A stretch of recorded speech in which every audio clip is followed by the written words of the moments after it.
Hello दोस्तों, स्वागत है आप सभी का मेरे यूट्यूब चैनल पर। आशा करती हूँ आप सभी अच्छे होंगे। अगर आप मेरे चैनल पर न्यू हैं तो चैनल को सब्सक्राइब करें, लाइक और शेयर करें। तो स्टार्ट करते हैं। आज हम पढ़ेंगे यूरिनरी इनकॉन्टिनेंस। यूरिनरी इनकॉन्टिनेंस क्या होता है, इंट्रोडक्शन देखेंगे। Incontinence is a inability to control the passage of urine. Incontinence क्या होता है, यूरिन जब पास आउट करते हैं तो उसे कंट्रोल नहीं कर पाते, वो एबिलिटी कम हो जाती है। Urinary incontinence the involuntary loss of bladder control and general bladder weakness. Urinary incontinence क्या हुआ, इनवॉल्ट्री मतलब कि इस पर कोई अनैच्छिक होता है, ये ब्लैडर जो होता है वो वीक हो जाता है और कंट्रोल नहीं कर पाता, जिससे यूरिन पास होता है। This can range from an occasional leakage of urine to a complete inability to hold any urine। मतलब ये पहले तो मतलब लीकेज होगा यूरिन का, पर फिर बाद में मतलब कि कम्प्लीटली अगर इनेबल हो गए यूरिन को होल्ड करने में, तो ये होता है urinary incontinence. Incontinence is most common among elderly में ये सबसे ज़्यादा देखा जाता है। Women are more likely than man to have urinary incontinence. ठीक है। Children and infant are not considered incontinence but merely untrained. बच्चे जब या जो इन्फेंट और चिल्ड्रन होते हैं, जब वो लोग अपने यूरिन पर कंट्रोल नहीं कर पाते तो उसे इनकॉन्टिनेंस नहीं कहते हैं, पर उसे वो उनकी ट्रेनिंग नहीं होती है यूरिन पास आउट के, उस वजह से हो सकता है। ठीक है। तो यूरिनरी इनकॉन्टिनेंस हमने देख लिया क्या होता है। उसके बाद हम देखते हैं इसके कॉजेज़ क्या होंगे। तो causes and risk factor of urinary incontinence: bed rest, for example recovery from surgery, increased urine amount like with poorly controlled diabetic, alcohol, overreactive bladder, mental confusion। Pregnancy में भी यूरिनरी इनकॉन्टिनेंस हो सकता है। Prostate infection है mail में या कोई inflammation है, उस वजह से भी इनकॉन्टिनेंस हो सकता है। Stool impaction from severe constipation causing pressure on the bladder. Urinary tract infection और इन्फ्लामेशन, वेट गेन, पॉलीयूरिया मतलब ज़्यादा यूरिन अगर प्रोडक्शन हो रहा है तो, और वीकनेस होगी स्पेंस्टर में, उसकी वजह से problem with the structure of urinary tract. Continue देखते हैं causes. Pelvic prolapse in women, large prostate in men, prostate का साइज अगर बड़ा हो गया तो। Nerve and muscle damage affect pelvic radiation. Caffeine और coca beverage also stimulated bladder. Certain medicine जैसे कि diuretic, anti depressant, tranquilliser, antihistamine for allergy etcetera.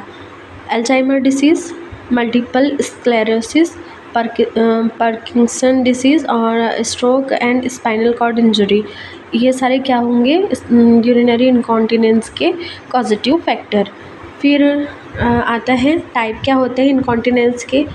पहला हो गया स्ट्रेस के कारण अगर यूरिन कंट्रोल नहीं हो रहा है, urge, overflow, functional and gross total.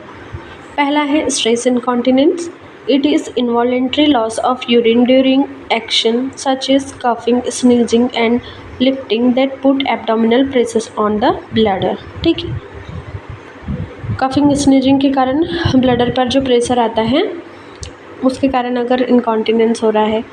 It occurs when the sphincter muscle of the bladder is weak. In women, physical changes resulting from pregnancy, childbirth and menopause can cause stress incontinence. In men, removal of the prostate gland can lead to stress incontinence. ठीक है। अगर prostate gland निकल गया है main में तो उसके कारण स्ट्रेस इनकॉन्टिनेंस हो सकता है। फिर है अर्ज इनकॉन्टिनेंस। तो अर्ज इनकॉन्टिनेंस क्या होगा, it occur in patients who have a strong uncontrollable involuntary urge to urinate that lead to uncomfortable voiding of urine. It may cause urinary tract infection, bladder irritants, bowel problem, Parkinson disease, Alzheimer disease, stroke, injury, nervous system damage associated with multiple sclerosis. ठीक है, तो ये क्या हुआ, अर्ज continence, इसमें strong uncontrol involuntary अर्ज होती है। ठीक है, if there is no known cause, it also called overactive bladder. Third is overflow incontinence. The overflow incontinence, it is the constant dribbling of urine, usually associated with urinating frequently and in small amount. Overflow incontinence is occurring after urinary.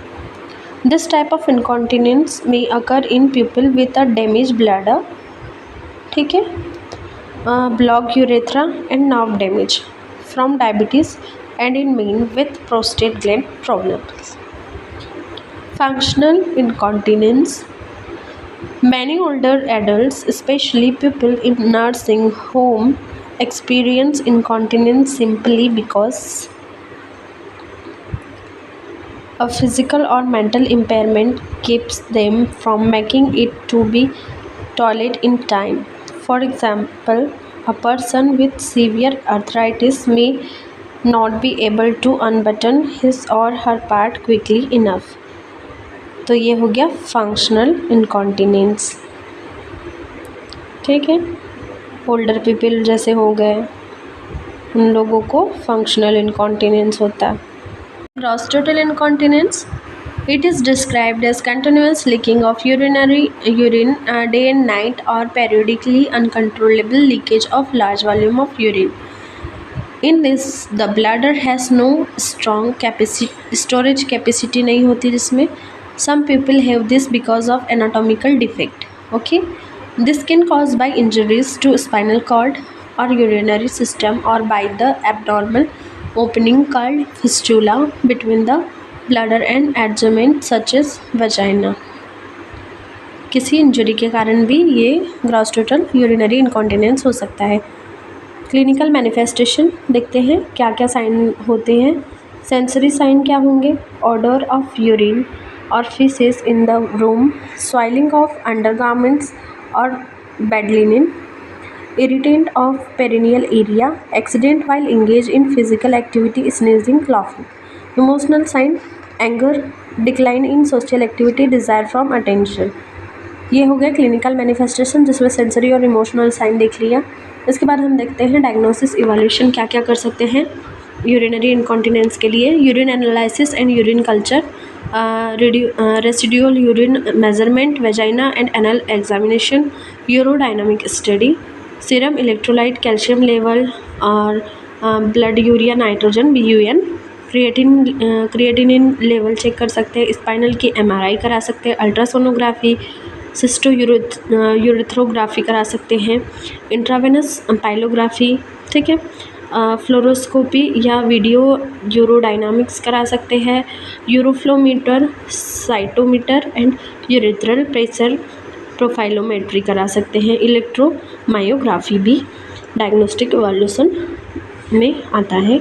फिर management क्या होगा, behavioural technique training करा सकते हैं, जैसे जो child और infant में होगा तो ड्रग थेरेपी देंगे, मेडिकल डिवाइसेस यूज़ की जाएंगी, इंटरवेंशन थेरेपी, सर्जरी और एब्जॉर्बेंट पैड या कैथेटर यूज़ करेंगे। जैसे बिहेवियरल टेक्निक में क्या आएगा, बिहेवियरल कंट्रोल टेक्निक में ब्लैडर कंट्रोल ट्रेनिंग दी जाएगी, schedule toilet trips, biofeedback, pelvic floor muscle की एक्सरसाइज करवाएंगे, vaginal cone therapy, fluid and diet management, drug therapy, anticholinergic agent, anti spasmodic, topical oestrogen, tricyclic anti depressant, alpha adrenergic blocker, alpha adrenergic agonistic, ये सारे drug therapy दी जा सकती हैं। उसके बाद आता है मेडिकल डिवाइसेस क्या क्या दे सकते हैं, जैसे urethral insert, catheter, clamp, electrical stimulation device. फिर इंट्रावेनस जो थेरेपी थी उसमें है radio frequency, botulinum toxin type A, bulking material और सैक्रल नर्व स्टिमुलेशन। सर्जरी में क्या कर सकते हैं, artificial urinary sphincter, sling procedure, bladder neck suspension, laparoscopy, bladder supervision procedure, retropubic colposuspension, bladder augmentation, neuromodulation, absorbent pad या catheter में pad और protective garments catheter use किए जा सकते हैं। इसी के साथ यूरिनरी इनकॉन्टिनेंस टॉपिक यहीं ख़त्म होता है। इसके नोट्स आपको मेरे टेलीग्राम चैनल पर मिल जाएंगे, जिसकी लिंक मैं डिस्क्रिप्शन बॉक्स में दे दूँगी। वीडियो कैसा लगा कमेंट करके ज़रूर बताएं और सब्सक्राइब करें, लाइक करें, शेयर करें। Thank you. मेरे चैनल पे बने रहें।